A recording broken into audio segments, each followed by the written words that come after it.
Hello, and welcome to Next Gen Apologetics. Today we're going to be talking about how philosophy proves the existence of God. How philosophy proves the existence of God.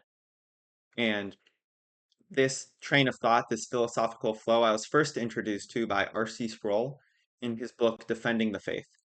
And it's an amazing book. I highly recommend it. And so if you want a more in-depth, maybe understanding of what I'm talking about, I'd read his book. Also, How Reason Can Lead to God. A Reason Can Lead to God by Joshua Rasmussen is also another great book talking about how philosophy proves the existence of God.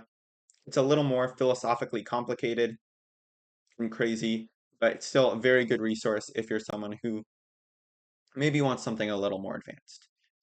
So, as you can see in the bottom right corner of your screen, we have this little flowchart that we're going to follow. First, we're going to ask, does anything exist? Yes or no. If something does exist, does anything eternal exist? Yes or no? And if something eternal exists, we're going to ask, is it personal? And then if we answer yes to is it personal, then we believe in God. Because then following this chain, uh, we'd say that there is an eternal personal being, and that by definition is God. Now, it's important to clarify that I'm not saying that philosophy is going to prove the existence of the Christian God, but simply that God has to exist. God existing is a philosophical necessity, as we're going to demonstrate. So first, we have to ask ourselves, does anything exist? Does anything exist? That's the first question we see in our flowchart. Does anything exist? And the answer is obviously yes. Okay, the answer is obviously yes. The computers you're watching this on exist, or your cell phone. The microphone I'm using to record my speech exists. Okay, your hands exist. You exist. Your eyes exist. The light around you exists, right? Of course, things obviously exist. That's like a no-brainer question. But there are still going to be some people who are very skeptical and say it's all an illusion. Like you can see on our little flowchart, does anything exist? If you say no, then your option is the entire universe is an illusion. Nothing's real at all. Not anything exists. But that is easily disproven. And it's disproven by our friend Rene Descartes in his famous saying, I think, therefore I am. I think, therefore I am. You probably heard that saying before, like, I think, therefore I am, and it sounds really deep and really cool, but it's actually really important for this conversation on how do we know that the world just isn't an illusion and nothing exists at all. Well, here's something crazy. If you doubt the existence of the universe, that doubt is real. That doubt exists.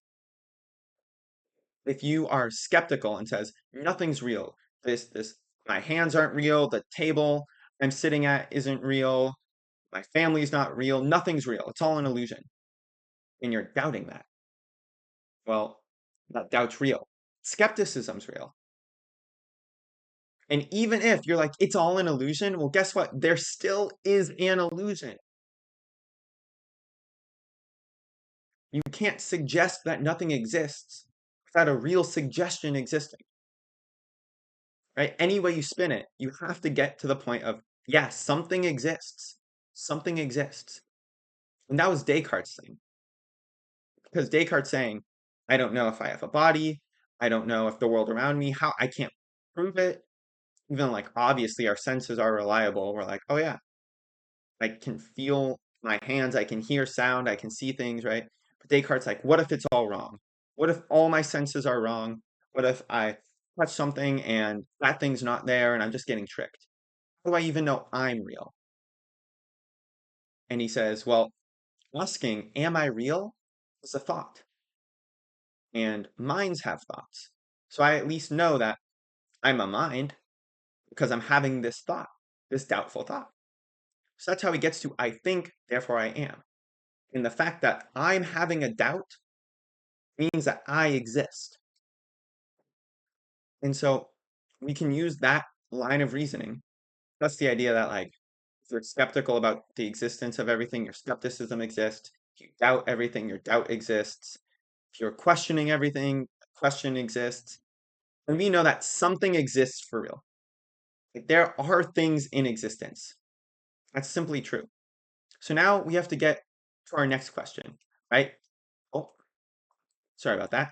But we're following the flowchart. Does anything exist? We can't take the no path, because we can't say everything's an illusion. So we have to take the yes path, the little cool green check mark I found on the internet. And now we get to the question, is anything eternal? Is anything eternal? That's the next question. Now, what do I mean by eternal? Well, first, let's define the opposite, which is temporary, which means has a start and an end. Or maybe not even has an end, right? But because technically, like, time has a beginning and doesn't have an end. Well, but I guess that's more craziness for later. But temporary stuff, or that I'll change the definition, hasn't existed forever. And eternal is has existed forever. So, like, temporary things be here and then they can go away. Right? You watch a TV show, it has a start and an end. It's done. Like, even like people, they have a start and they're born and then they die. They don't exist forever. And that's the question we have to ask ourselves. Has something existed forever? Has something existed forever? And we're going to follow this little no, this like red X on our chart and say, no, nothing has existed forever. Which means that at some point, there was absolutely nothing. Which means at some point, there was absolutely nothing in the world. Because we're going to say, no, well, there was never a point where there was nothing. Then that means something's been around forever. That means something is eternal. And because let's say you're like, oh, well, everything's temporary. Well, go back, all the way back until the first temporary thing that existed. And then right before it started to exist. And then you have absolutely nothing. So we get to a point where we say there's absolutely nothing in existence. And now we're left with how some people think the universe came to be, which is nothing becomes something. Nothing becomes something. And that is impossible. That's impossible. I'll say it's technically impossible and it's philosophically impossible. So first, I'm going to go about the technically impossible. So nothing can't create anything. And there are some people who say, well, there was nothing, but there were still energy particles and there were protons that were moving around. But that's something. That's something. And even before they existed, when there was nothing. Like a great example I heard of how to describe absolutely nothing is draw a circle, and inside the circle is everything that exists, and then erase the circle. Like, that's pure nothingness. Now I have a question. If you think that nothing created something, what did the creating? What did it create out of? There's nothing. Nothing can't do anything. If you're going to say nothing created something, it's like it's nothing. What can it do? It can't do anything. It can't do anything. It's not even a thing that can do anything. It's a lack of existence, right? Nothing's not even like a thing. It just is an absence of anything. So you're saying in absence of anything created the world. In absence of anything created the universe. And then you'd have to ask, right? How did it create if it's not anything? If it's not anything, how did it create? And what did it create out of? There's no materials for it to build with, and there's no builder. It makes no sense. Nothing can't create something. And also, philosophically, it's impossible. It breaks the laws of logic. Now, I want to talk about a very important law, which, as you see on the screen, is the law of non-contradiction. What is the law of non-contradiction? It says that two opposite statements can't be true at the same time. Two mutually exclusive statements can't be true at the same time. So I'll give an example. Here's one statement, I am sitting down, and another statement, I am not sitting down. Those are the exact opposite statements. Exact opposites. They can't both be true. I can't be sitting down and not sitting down at the same time. Those can't be true. They can't. One can be true. I can either be sitting or not sitting, but I can't be both. And that's what the law of non-contradiction says, is that two contradictory statements can't be true at the same time. Let's give another example. So let's say it's 8 p.m. and you can say it is 8 p.m. and it is not 8 p.m. Those are your two statements. Well, it's one or the other. It can't be both. It can't be both. You could point out a shape and say this shape has four sides or this shape has not four sides. Well, it either has four sides or it doesn't. It can't have both, right? That's the law of non-contradiction. It seems very like big and out there, but it's simply saying that two contradictory statements can't be true at the same time. Now, how does this play into the idea of self-creation? Well, so if we're saying the universe created itself, right? It created itself. So the universe made itself when it didn't exist. That's what we're saying. That the universe made itself when it didn't exist. So if the universe is making itself, we're saying that the universe exists. Why? It is doing the making. The universe has to exist because it's doing the creating. But also, the universe doesn't exist. Why? Because it has to be created. You see that? Can you catch it? If we're saying the universe made itself, well, we're saying, well, the universe exists because it's doing the creating, but it doesn't exist because it didn't exist and has to be created. And now, the law of non-contradiction. What are our two statements? The universe exists and the universe doesn't exist. And both of these statements can't be true at the same time. They can be true at different times, right? Like me saying it's 8 p.m. and it's not 8 p.m. Well, at one point it can be 8 p.m. and at one point it can be something other than 8 p.m. But at the same time, they can't be true. And that's what we're saying with this, the universe and the law of non-contradiction. We're saying at the same time, when the universe is creating itself, it exists and it doesn't exist at the same time. And philosophically, that's impossible.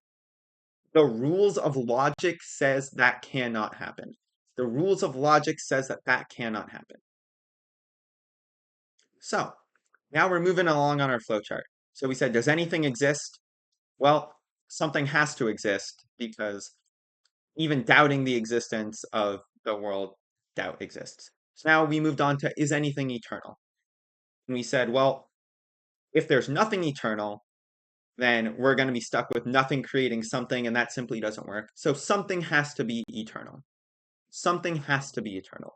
There has to be something that's existed forever, that never had a start, that just existed. That's the only option we have left, right? Because there can't be nothing eternal. And if there can't be nothing eternal, then there has to be something eternal. So now we get to the question of, is it personal? That's our question. Is it personal? Whatever is eternal out there, is it personal? Yes or no? And it would be important to clarify what personal means. So personal simply means has a person, which means it can act. Right? If something's personal, it means it has like a personality, it can act, it can do things. So what are some examples of impersonal things? Well, you can have a rock, you can have a table, you can have a chair, you can have a blender, you can have a sandwich. Those are all impersonal things. They don't do anything. They don't have the ability to like think and do something. They're impersonal. There's no personality to them. But what are some personal things? What are some things in the world that are personal? Well, I'd say dogs are personal, right? Dogs can make decisions. They're like, oh, do I want the red ball or do I want the green ball? Hey, my owner brought out food. Should I sit down or should I get up? They can make decisions, right? And then I know people say dolphins are really smart. Like, oh, dolphins, they're really smart. They can make decisions and they work together as a team and stuff like that. So sure, dolphins are personal. But the biggest example is people. Humans are personal. Simply by nature, human beings are personal. We make decisions. I made the decision to film this video. You made the decision to watch this video. We're not stagnant and we're not stuck. We can actively make choices. So that's the question now that we're facing. So we've established that there has to be something in the universe that's eternal. There has to be something that's always existed forever. Now, this thing that's existed forever, is it personal? Can it act and make choices, or is it just stuff? Is it just matter? And depending on how we answer this, we get to the two final options on our flowchart. If there's something that's existed forever and can act and make decisions, that's God. And that by definition is God. But if there's something in the universe that's existed forever and it can't act, it's impersonal, it can't make decisions, it's just stuff, then we're left with self-existent matter. We're left with matter that just exists. It just is. Or we have a God that just is. We've already established that something has to be there forever. It just has to just be there. It has to just exist. And that's where you see the word self-existent appears. That simply means that it doesn't get its existence because of something else. Right? Like an apple. An apple's not self-existent because it was brought into existence by a tree. It grew on a tree. Right? A building isn't self-existent because it was built. Something that's self-existent exists in of itself. It wasn't put into creation by anything. It wasn't made. It didn't come into being by anything. It just is. So we either have self-existent matter or a self-existent God. And right now, I'm going to demonstrate that it can't be impersonal. The idea that there's just self-existent matter that can't act or do anything simply doesn't work. It doesn't make sense. So let's pretend we have self-existent matter.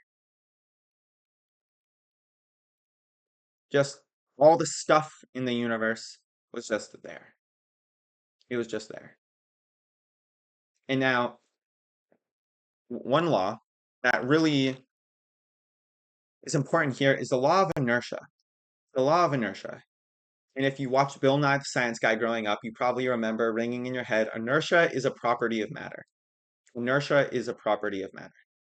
And now what is the law of inertia? An object in motion stays in motion, and an object at rest stays at rest unless acted upon by an outside force. Unless acted upon by an outside force. Which means that if something's going, it's going to keep going till something stops it.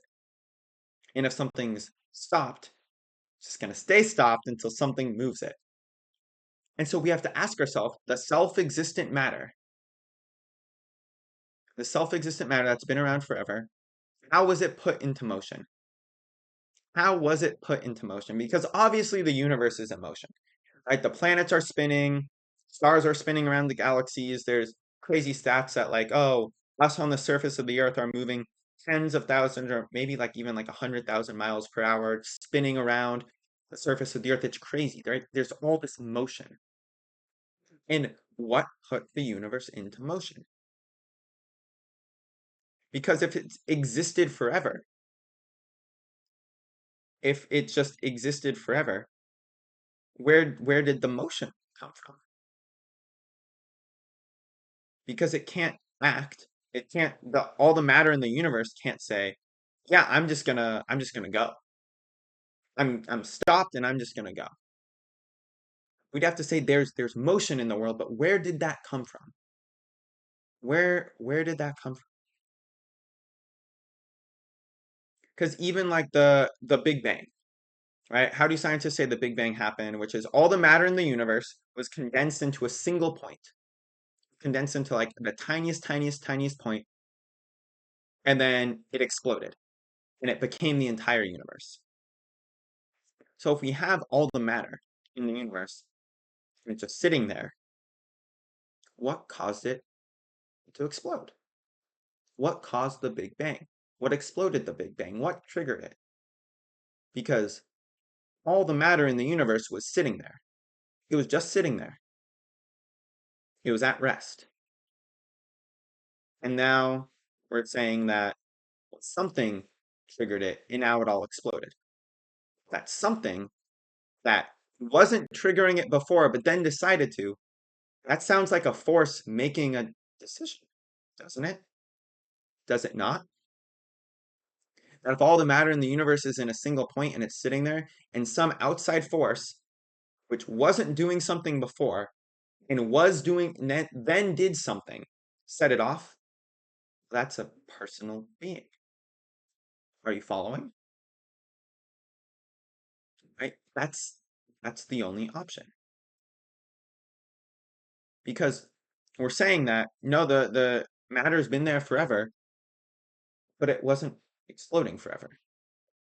That's the thing. Where scientists say that the start of the universe was 16 billion years ago. That's what they say. But they also say that the matter in the universe has existed forever.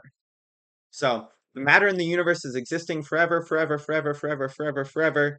And then something happened 16 billion years ago. Something different happened that caused the start of the universe. And the question is, what was that thing? And the only option there is a personal force. It's a personal force. Because what else could it be? Because think about all the impersonal things of the world always act like they are, right? Like a rock can't do anything but sit there. The rock can't sit there and then all of a sudden just like, I'm gonna tip over. It can be pushed over, can be blown over, but it just can't say, oh, yeah, something's different.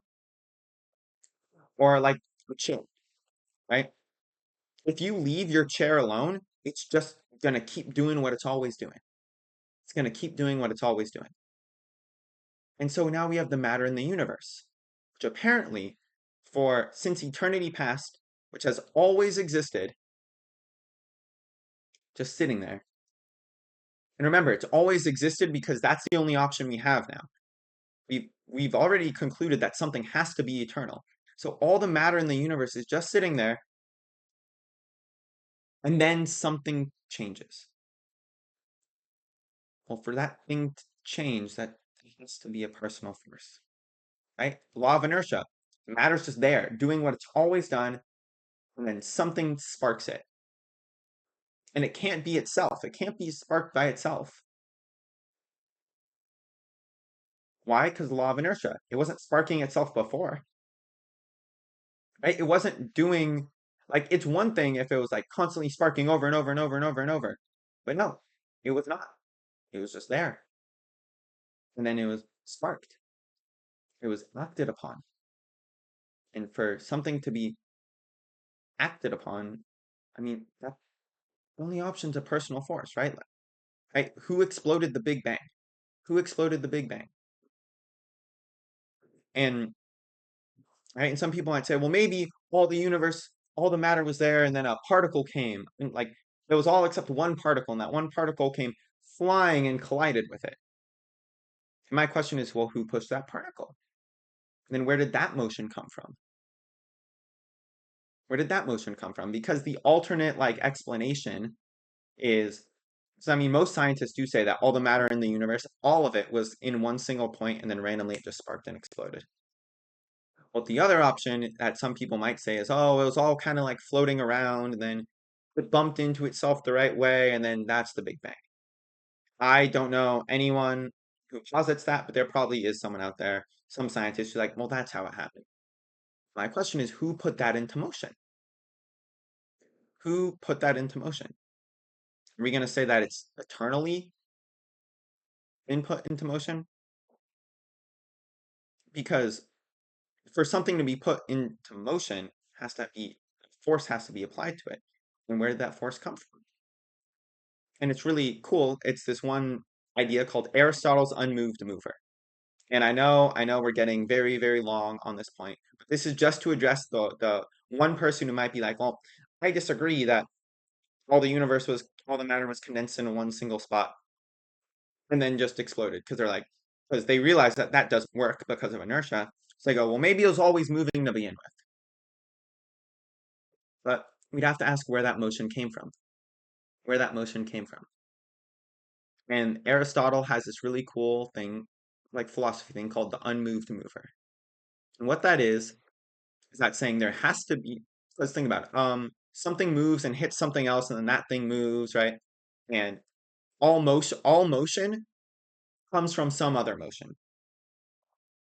And Aristotle's unmoved mover, like philosophy argument, was that at some point there has to be someone who's doing the moving who wasn't moved by someone else. That wasn't moved by someone else. Simply because, or else you'd go into infinity. You just go into infinity forever and ever and ever and ever. And you'd say, well, the first mover was moved by the first mover, and then by the zero mover, by the -1, you go forever. So he says, philosophically, you have to have one unmoved mover that started the train along. And so, first reason why self-existent matter doesn't work, law of inertia. If it's all, basically, to summarize, if it's all just sitting there, who put the universe into motion? Where did that motion come from? Where did that motion come from? Now, the second law is the law of entropy. We'll move it down for y'all. The law of entropy. What is the law of entropy? The law of entropy says that things tend to move from order to disorder, from order to chaos. When you let things sit and don't touch them, they delve into chaos. I'll give some practical examples that you probably know. Let's say your room. You have your room, you leave your room untouched, what's going to happen? It's going to become messy. It's going to become messy over time. Or maybe you have a garden, or your parents have a garden. What happens? You let the garden, they don't tend the garden, and then it gets crazy. There's weeds everywhere. There's weeds, the plants are overgrown. There's like little plants coming out of the cracks of the cement. It becomes chaotic. Or like a building. A building, maybe you don't touch it, there's no maintenance. What's going to happen is going to go into disrepair. It's going to go into disrepair. Why? Because, oh, the wood's going to rot, there's going to be a rainstorm, and now there's water damage. Just kind of, things fall apart. That's kind of a way to summarize the law of entropy, is that things fall apart. And if there is order, if chaos becomes orderly, that's because someone has brought the order out of it. The only way chaos becomes order is if someone creates the order. Right? Your room is messy. Your room doesn't just become clean from mess. It doesn't naturally over time become clean. No, you have to clean it. You have to clean it. Right? Think of, up the building, right? The building's in disrepair. It doesn't naturally grow towards becoming a nicely kept building. No, somebody has to take the chaos and bring order. Or like think of, let's say you have a Lego set. You have a Lego set and you have all the pieces, and it's chaos. Well, if you just shake the box around a ton, it's not going to become orderly. You're not going to shake the box around a ton and then eventually it's going to become a Lego set. No, you need personal force, aka you, to take the chaos of all the scattered pieces and make it orderly and make it orderly. So that's the law of entropy. Law of entropy is that order delves into chaos. Order delves into chaos. The truth is, the only way to create order from the chaos is by a personal force. So now we have this self-existent matter. We have this self-existent matter that's just particles. It's just particles floating around, atoms, whatever. It's all just kind of a big mess. How did we get the order that we see today? How did we get the order that we see today? Because the world is very orderly. You know, there's 24 hours in a day. You know, water, right? The fact that like, oh yeah, water hydrates me, and there's an ocean full of water, and the world is orderly. There's animals, and they're all the same kind of animals, right? You look around, there's just order to the world, right? There's a pattern. There's just a way things are, and the amount of order that's even like in your cells, the DNA, right? The fact that your DNA has crazy like a trillion or whatever like letters sequence, right? And it's the perfect sequence that it needs to be.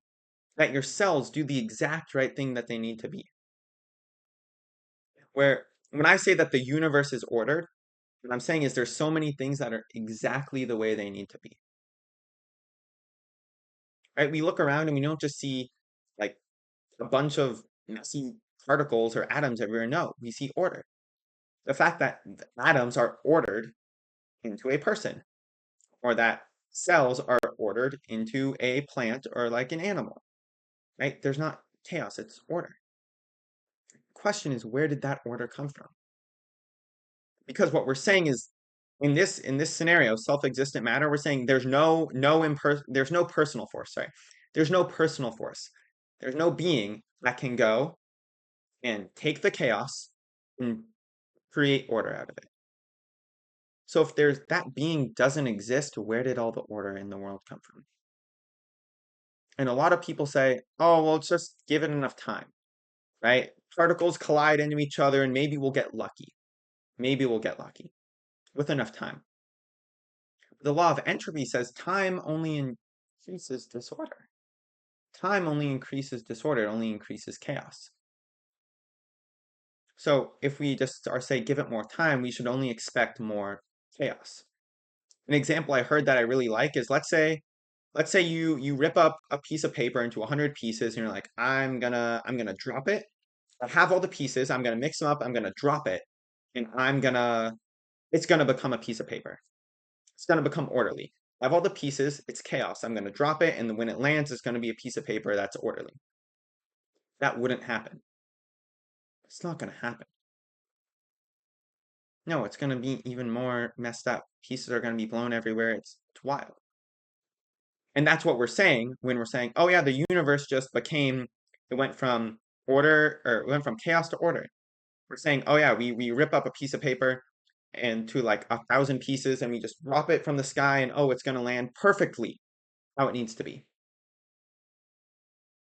That's what we're saying when you say, oh yeah, the chaos just happened to become order, even though that breaks the law of entropy. And some people might say, no, no, no, it needs more time. So we'll say, hey, okay, I have my 1,000 piece of paper ripped up, and I'll give it more time. I'll go up higher. I won't just drop it from the roof. I'm gonna go in a plane.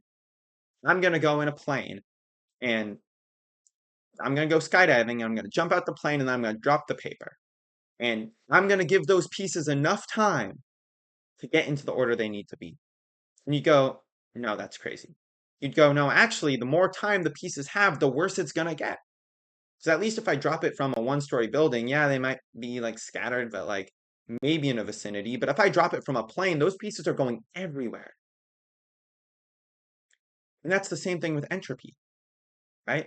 Okay, if we have the Big Bang and it exploded and we have all these particles everywhere and it's all chaos, the more time that goes on, we should only expect more chaos. We shouldn't expect order, but we have order.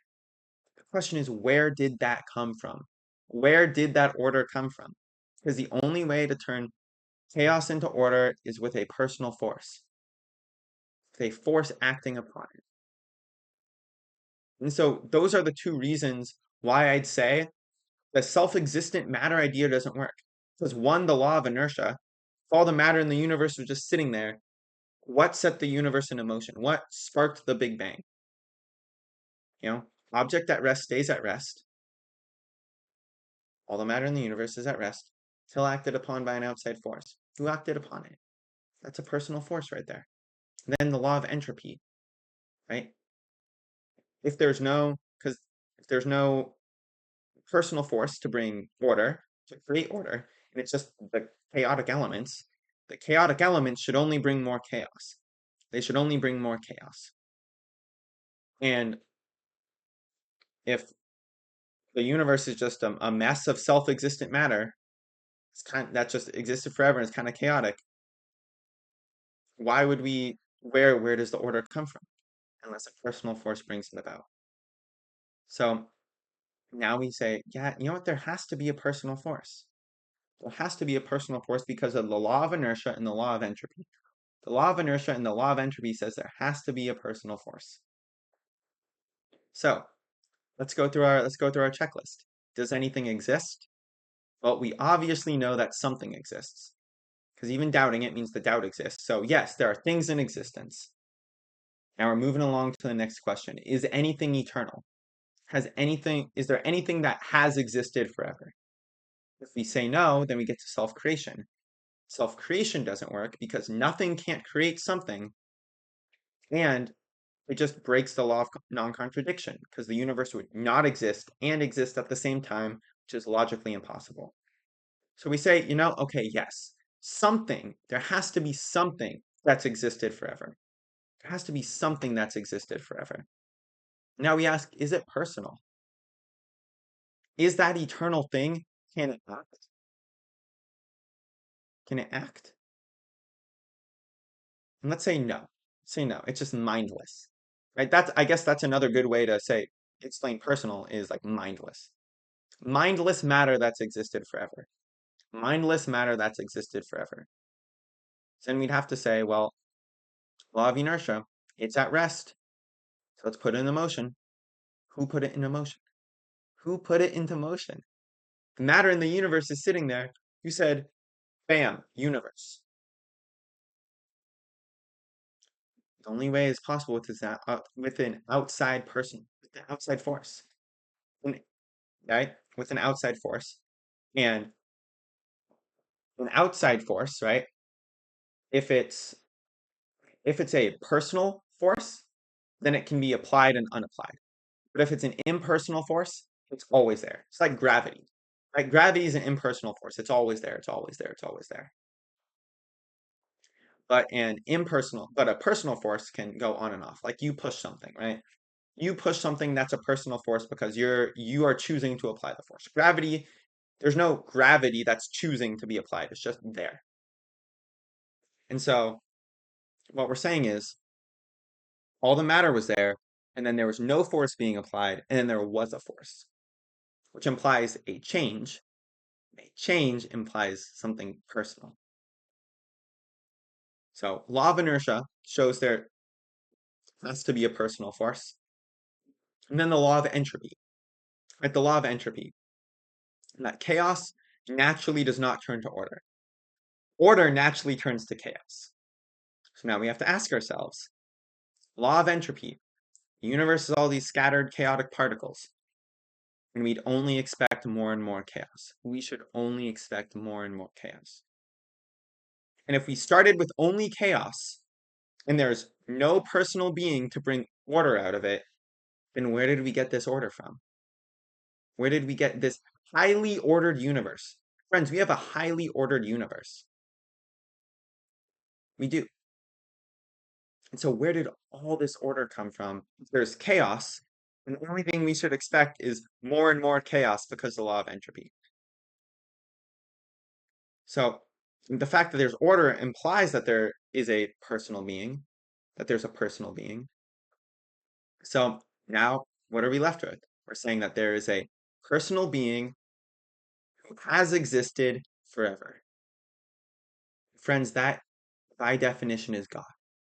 That by definition is God. And we are not left with any other choice. We've exhausted all other possibilities. We've exhausted all other possibilities. Because saying, oh, something existed forever, but it's not personal, well, it doesn't work. That doesn't make sense.